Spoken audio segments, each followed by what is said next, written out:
Merhabalar arkadaşlar. Kanalıma hoş geldiniz. Bugün sizlerle birlikte böyle çift taraflı giyilebilen pazen bir yelek dikeceğiz arkadaşlar. Gördüğünüz gibi kumaşlarımın biri pazen, biri de ona uygun düz renkte bir kumaş arkadaşlar. Evet, şimdi hep birlikte yapımına geçelim arkadaşlar. Evet, ben ölçülerimi hazırladım. Şimdi tekrar edelim. Her zaman olduğu gibi kumaşımızın üzerine düz bir çizgi çekiyoruz. Ve belirlediğimiz ölçülerimizi yerleştiriyoruz. Ensem 9 santim. Omuz 12 santim işaret alıyorum. Omuzdan aşağıya 2,5 santim düşüyorum. Ense düşüklüğümü 3 santim iniyorum aşağıya. Buradan bir işaret alıp düz geldikten sonra şu şekilde ensemi yerleştiriyorum. Evet. Omuzumu çiziyorum. Ve kol evimi iniyorum aşağıya 23 santim. Burayı düz uzatıyorum. Omuz başından tutuyorum mezromu. Sırt yüksekliği olan 42 santim iniyorum. Basen düşüklüğümü iniyorum 20 santim mezromu hiç kaldırmadan. Ve yeleğimi istediğim boyumu çiziyorum arkadaşlar. Siz de istediğiniz boyda yapabilirsiniz yeleğinizi. Bu çizmiş olduğumuz çizgiler üzerinde göğüs ölçümü yerleştiriyorum. Göğüs 1/4 artı 1 santim bolluk payı 28'den işaretliyorum. Belimde hafif oturtturma olmasını istediğim için 2 santim içeri girerek 26 santim işaretliyorum. Basen ölçüm 1/4 ölçüsünü 1 santim ekleyerek 30 santim basene yerleştiriyorum arkadaşlar. Ve şimdi çiziyoruz. Çok vakit almak istiyorum. Kol evimi çiziyorum.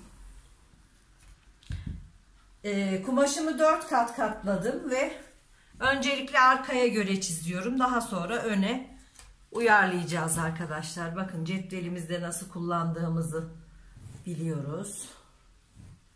Şu şekilde iniyoruz. Evet. Hemen kesiyorum. Yarım santim, 1 santim dikiş payı vererek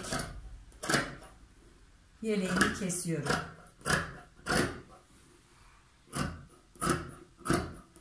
Dört katı birden kesiyorum. Arka ve ön aynı anda çalışıyorum.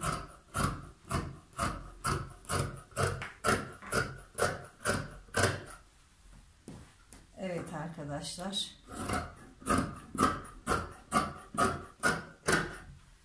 Yeleğimizi kestik. Ön bedenimizi 1 santim dikiş payı vererek ön ortasını da düzeltiyorum arkadaşlar. 1 santim dikiş payı veriyorum önümüze. Ve yakamı istediğim açıklıkta işaretliyorum. Siz de istediğiniz açıklıkta işaretleyebilirsiniz. Hemen yakamı çiziyorum. Şöyle. Evet. Yakamı da kesiyorum. Ve yeleğimizin kesimi bitti arkadaşlar. Önde yapmamız gerekenleri yapalım. Omuz başından 0 girerek 1 santim düşüyoruz. Kol evinden 0 giriyorum. Ve önde yığılma yapmaması için 1 santim fazlalığımızı alıyoruz arkadaşlar. Evet, yeleğimizin kesimi bu kadar. Ben pazenimi de kesiyorum. Daha sonra dikme aşamalarında beraberiz arkadaşlar. Evet arkadaşlar, ben kesimimi tamamladım. Öncelikle yeleğimizi açıyoruz. Arkayı yatırıyoruz. Düz yüzü bize bakacak şekilde.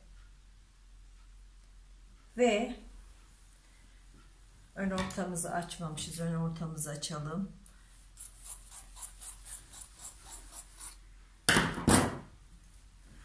Şu şekilde düz yüzleri birbirine bakacak şekilde iki rengimin de omuzlarını dikiyorum.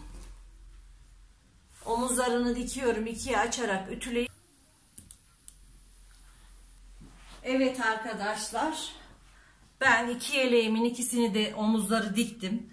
Ütüde ikiye açarak ütüledim ve düz yüzlerini birbirlerine birleştirerek şu şekilde omuz dikişlerini birbirine denk getirerek böyle iğneliyoruz arkadaşlar. Ve şimdi bu aşamada da kol evlerimizi, yakamızı ve önümüzü dikeceğiz arkadaşlar. Evet, ben çok vakit almaması için şöyle birer tane iğne takıyorum. Gördüğünüz gibi.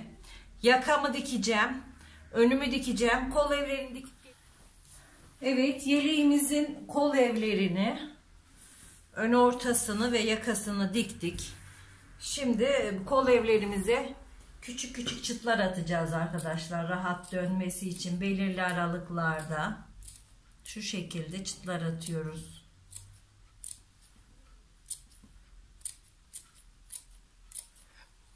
Evet. Kol evine ve yakamıza çıtlarımızı atıyoruz. Rahat dönsün diye.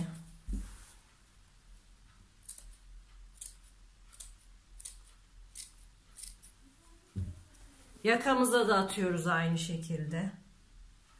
Yakamızın köşelerini şu şekilde alıyoruz.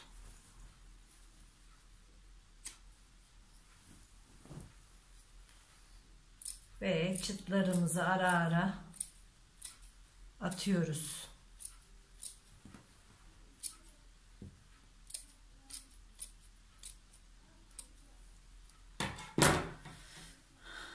Evet arkadaşlar, çıtlarımızı attık.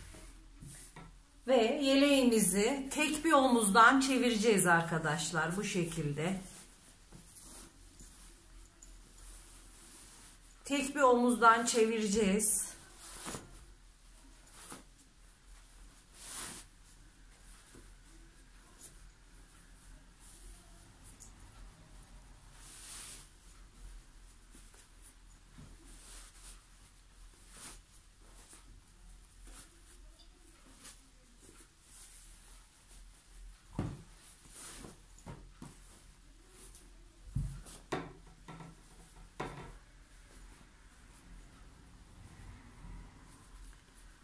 Evet arkadaşlar, yeleğimizi komple çeviriyoruz, ütülüyoruz ondan sonra.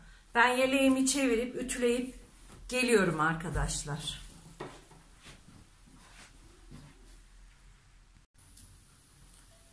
Evet arkadaşlar, yeleğimizi çevirdik ve ütüledik. Şimdi yeleğimizin yanlarını kapatacağız arkadaşlar. Yanları nasıl kapatacağız? Şimdi şu şekilde koltuk altlarını birleştiriyoruz. Şöyle koltuk altlarından iğneyle dikişe denk getiriyoruz ve pazene iğneliyoruz. Şu şekilde.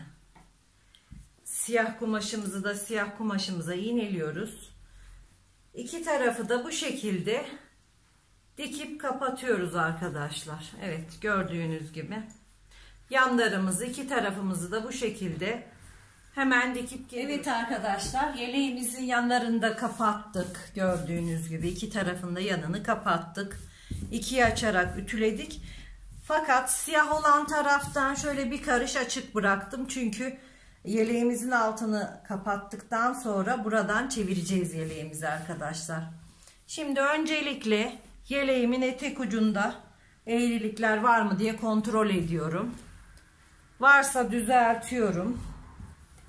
Ters çevirip etek ucunu dikeceğim arkadaşlar. Evet, şöyle bakıyorum yeleğime. Yeleğimizin altını düzeltiyoruz. Evet. Şöyle bakıyorum. Fazla da bir eğrilik yok. Yeleğimi ters çeviriyorum. Ve yan dikişleri birbirine getiriyorum. İkiye açarak buradan iğneliyorum arkadaşlar. Şu şekilde. Burayı da iğneliyorum. Dikişi dikişin üzerine getirerek iğneliyoruz. Ve etek ucumuzu boydan boya dikiyoruz arkadaşlar. Kapatıyoruz. Bu bıraktığımız açıklıktan da çeviriyoruz. Ütüleyip bitiriyoruz arkadaşlar. Evet.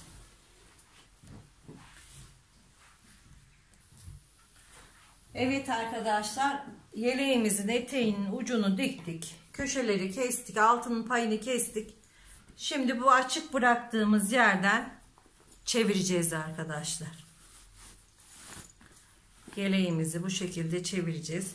O açık kalan yere de elde kapatma dikişi yapacağız. Yeleğimizi ütülüyoruz. Ve yeleğimiz bitti arkadaşlar. Çift taraflı giyebileceğimiz çok kolay, şık bir yeleğimiz oldu. Bir tarafımız pazen, eskinin pazenleri Divitinlerden. Köşeleri çok düzgün çıkartıyoruz. Köşeleri çok düzgün çıkartıyoruz, düzeltiyoruz. Ben bu kapama dikişini yapıyorum. Ütüleyip yeleğimi bitmiş halini paylaşıyorum sizlerle arkadaşlar. Bakın gördüğünüz gibi yeleğimiz bitti. Hemen son işlemleri yapıp geliyorum arkadaşlar. Evet arkadaşlar, bu da yeleğimizin bitmiş hali gördüğünüz gibi. İster düz tarafını kullanın, ister desenli tarafını kullanın. Bakın yeleğimizin bitmiş hali. Çok şık ve güzel oldu arkadaşlar. Tavsiye ediyorum. Çift taraflı kullanabilirsiniz. 1,5 metre pazen, 1,5 metre düz kumaş gitti arkadaşlar. Beğeni ve yorumlarınızı bekliyorum. Hala kanalıma abone değilseniz lütfen abone olmayı, zile basıp bildirimlerden haberdar olmayı unutmayın arkadaşlar. Sağlıkla kalın, hoşça kalın.